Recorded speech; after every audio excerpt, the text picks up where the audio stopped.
Hey y'all, it's Danielle from Black Business Boom and Black Owned Nashville. I am officially back from vacation and I am here and happy to have Jeff Flowers with us today, who is our expert in all things home and auto insurance. And today we're going to be talking about some things that we don't talk about a lot, including rental insurance, which I think is a really important topic that we don't talk about a lot. But then we'll also be touching on some homeowners insurance and some personal property insurance, which is something I know nothing about. So I'm excited to have you here today, Jeff. How are you? I'm doing good. Good to see you back, Danielle. I'm happy to be here. Let's jump on in. All right. For those that are renting, because I know we see a lot, we get a lot of inquiries in the group about folks that are looking to rent, looking for places to rent. And in this market, first of all, it's ridiculous just finding Oh yeah. somewhere to live that's affordable. But then you also have to worry about insurance, right? Another thing we see a lot of is like my house burned down or such and such's house burned down. And now we got to GoFundMe, right? So Mhm. let's talk about ways that we can avoid the GoFundMe and how we can make sure that we get the best rates on our home and our property insurance. So I'm going to let you take it away, Jeff. Tell us, what do we need to know about rental insurance specifically? Okay. Well, renters insurance is a really, for most companies, is going to be a real inexpensive product, but it's going to be a very important product if you're renting. One of the biggest things that we see a lot of times, where if you move into an apartment complex, a lot of apartment complexes around Middle Tennessee will require that you get renters insurance. Mm-hmm. And then a lot of the apartment complexes will refer you through a company through the apartment complex, which is fine. You know, some of them are affiliated with reputable companies that will provide you right amount of coverage. But lately, I'm seeing a lot of people where they're finding out too late where the coverage that they're purchasing is only covering them in the event of a liability issue, which protects the apartment complex, not them. So, for example, if somebody were to break into their apartment and steal things, that's not their own personal property isn't covered. So if you're out there and you have a renter's insurance through your apartment complex, you want to definitely double check to make sure that your personal property is covered. Because a lot of the plans that we're seeing when people bring them in is only covering them in the event that they cause damage to the apartment or home itself, and then that puts them in a disadvantaged situation. Oh my, that is great to know. Yeah, because and a lot of times you just think it's easier, and you're like, hey, go. They're like, go through this company, and you're like, okay, I'm just Yeah, gonna go through whatever you tell me to, versus going and trying to find a quote and going through exactly. the whole thing yourself. Yeah, you're always supposed to speak to a qualified professional who can advise you on anything. You know, most people don't get, for legal matters, you're going to talk to a lawyer. Real estate, you're going to talk to a realtor. For insurance, you want to talk to a licensed insurance rep who can give you advice. And again, I've seen some plans where people gotten coverage on the group basis through their apartment complex, and it's pretty affordable. And I would recommend say, you know what, you're good with that plan, but you want to make sure that you're protecting yourself. And Now, one of the things with renters insurance, it covers your personal items regardless where they're at in the world. So, for example, when you're on vacation, if your luggage got lost, it would have been covered under your renter's insurance, regardless whether it was happening at your place of residence or not. A lot of people don't know that. Sometimes people, no, I did not know that. That's great to know. yes, and certain policies will cover your items. And let's say, for example, if you're in between locations and you have items in the storage unit, your policy will cover your items there as well. You don't need to purchase what you would get in the storage unit. So it's a really important coverage. A lot of times people think they don't need it because I don't own anything, but no, your personal belongings are possessions. You want to make sure you maintain them. They're valuable. And What does that process usually look like if something does happen and you need to put in a claim? Like, what does that process typically look like for folks? really not supposed to speak on claim situations in a sense, but I can tell you as far as the coverage goes. As far Mhm. as for the coverage is going to cover your personal items, and you would normally be asked to provide some type of documentation that you did own the item. Okay. So yeah, so that's the main thing. Sometimes you can get from your insurance representative. They give you a list of items where you can put down like important things like serial numbers. Mhm, mhm. Always taking photos. That's something you want to make sure, because that's obviously holding on to receipts. anything you can do to verify that you actually have those items in possession will help you in the event you have to file a claim. That is great advice as well. I can't remember the name of the company, 360 something. If I think of it, it's a Black-owned company. Tony is the guy who owns it, and he helps you. He comes in and actually will take inventory of everything, because that's something that we don't do, And so when especially if it's stolen, if it's broken, then that's one thing, you can take pictures and prove. Exactly. But if it's stolen, or there's a fire and it's lost, you have a lot of times we don't have any proof of what we actually owned. Exactly. Yeah. No. So that is real important to do. If you're securing your coverage, you want to make sure that you have that documentation in the event of a loss. Okay. And tell us, so before we go any further, I want to make sure that we mention that you will review policies for folks as well. Sure. All right. I've gotten a great response through this already. I've had people reach out to me over the phone, over the email, things like that, ask me questions. So it's been great answering these things for people. I'm always here to help out. Again, obviously, I'm a business person. I'm in the market to make money, but I'm also here to help people.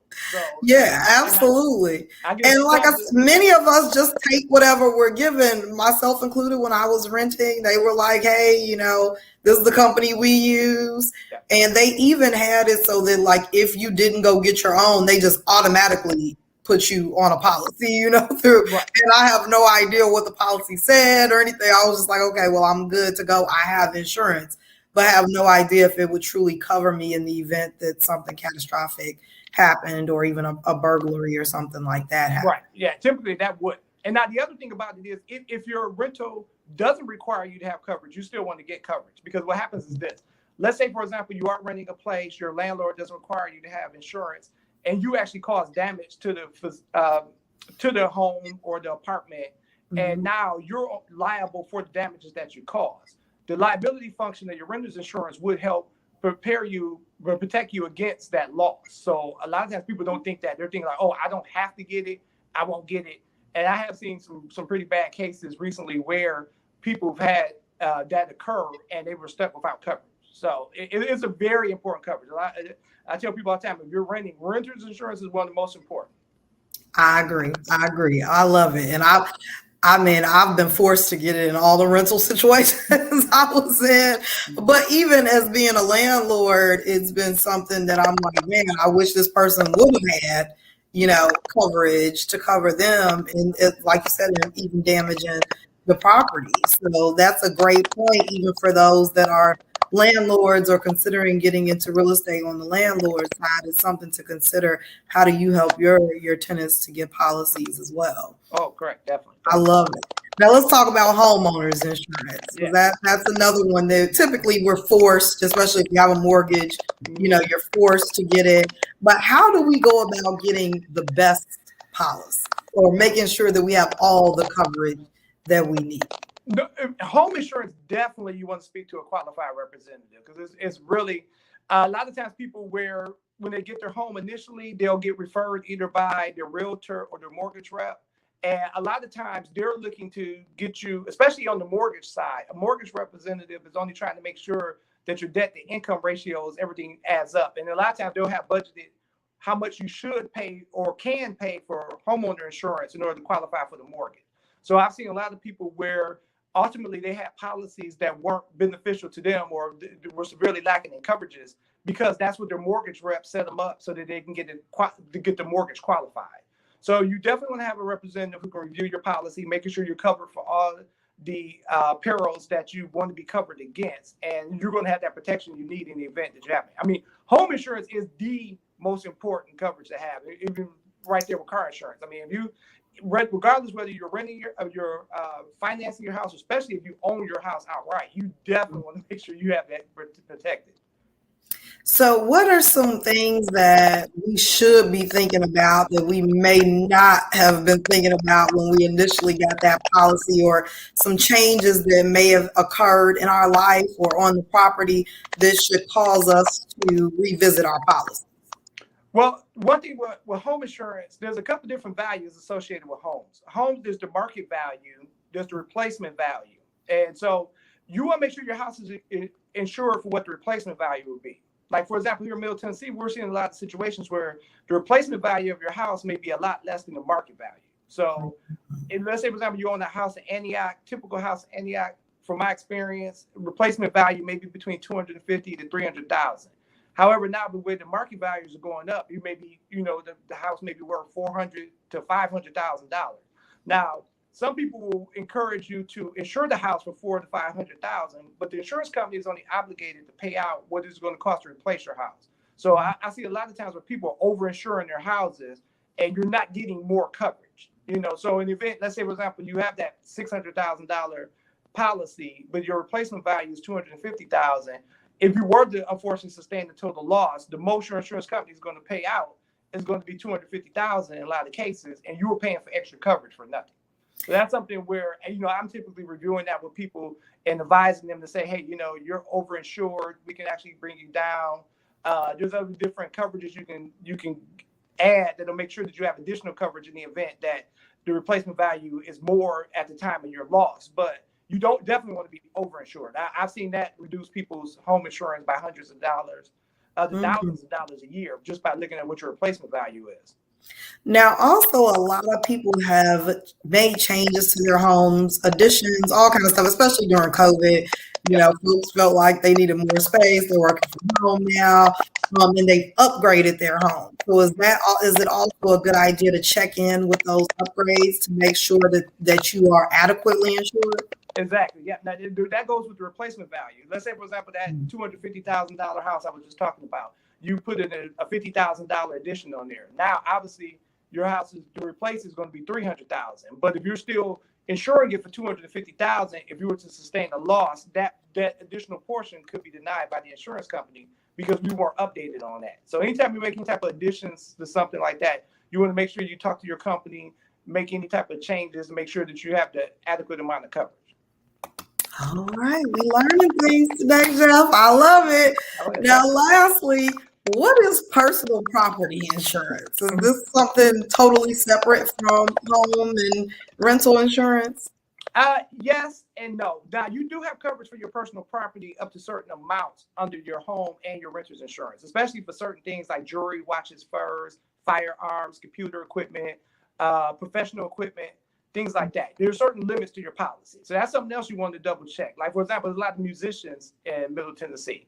So in a lot of policies, your musical instruments are covered to a certain limit, but there's certain limitations to it as far as, let's say, for example, it's only covered while it's there in your home, not when you're traveling professionally, or it's only covered to a certain dollar amount. Companies will offer what's called a personal articles policy, where you can actually add additional coverage, additional higher limits to that item. For example, like for a musician, let's say, for example, you have $25,000 worth of musical equipment.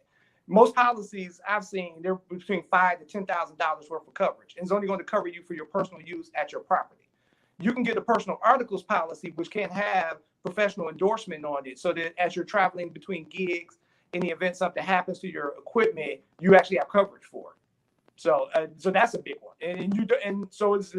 it can be in addition to your current policy, or if you don't even have insurance, you can't have it just as a standalone policy on its own. That was my next question. That was my next question. So we talked about like musical equipment, but does that cover like jewelry? Could you go and just go get a policy on a particular item of jewelry, an engagement ring, or something like that? Exactly. Jewelry is another big one that most people get personal insurance policies on, because jewelry, watches, and furs, there typically be limits under your policy. As if you're reading through and you'll look at it, you'll see what your limit is. A lot of times it'll say $1,500 for any one item, $2,500 for any one loss. So which that means, let's say, for example, if you have a $5,000 engagement ring and somebody broke into your house, the most they're going to pay out for your jewelry loss is going to be $2,500. And then the most you're going to pay out for one item is going to be $1,500. So in the event you have a $5,000 ring, you're SOL.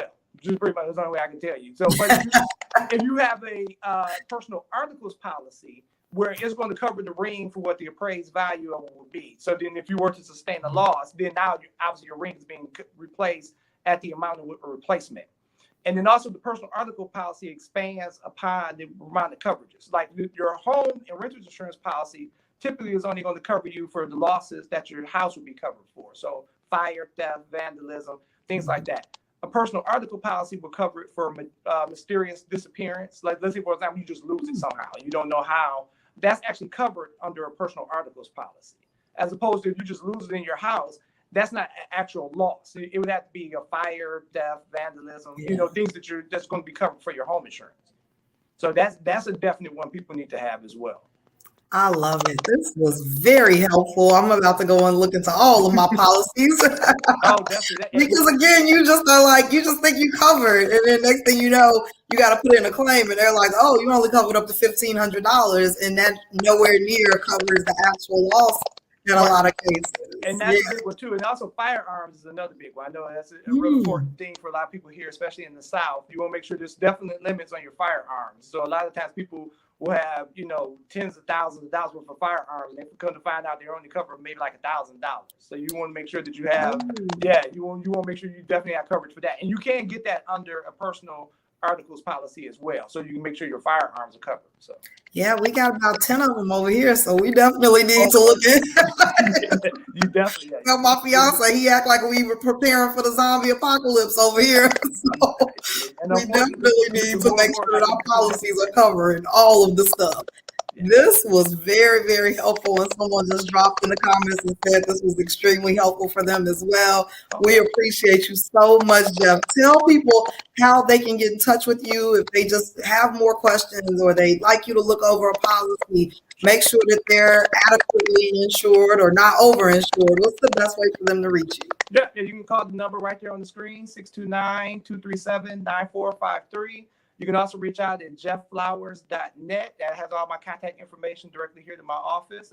My office is open Monday through Saturday till 7 o'clock. So you can just reach out there and give me a call, and we can definitely sit down, take a look at what you got, see what we can do to help you out. If not, just answer whatever questions you have. I love it. Thank you so much, Jeff. This was very helpful. I hope everybody will go and check out their policies, make sure they are insured, they're adequately insured and not underinsured, for sure. But also making sure you're not overinsured. Like Jeff mentioned, you may be spending too much on insurance, and we all want to save some money. So make sure that you reach out to Jeff. You have the number right there on the screen, 629-237-9453. Jeff can help you by looking over your policies, reviewing them, and of course, giving you a free quote. So make sure you reach out to Jeff. And thanks again for joining us, Jeff. We appreciate you as always, and we'll see you again next month. No problem. Sounds good, Danielle. All right. Have a great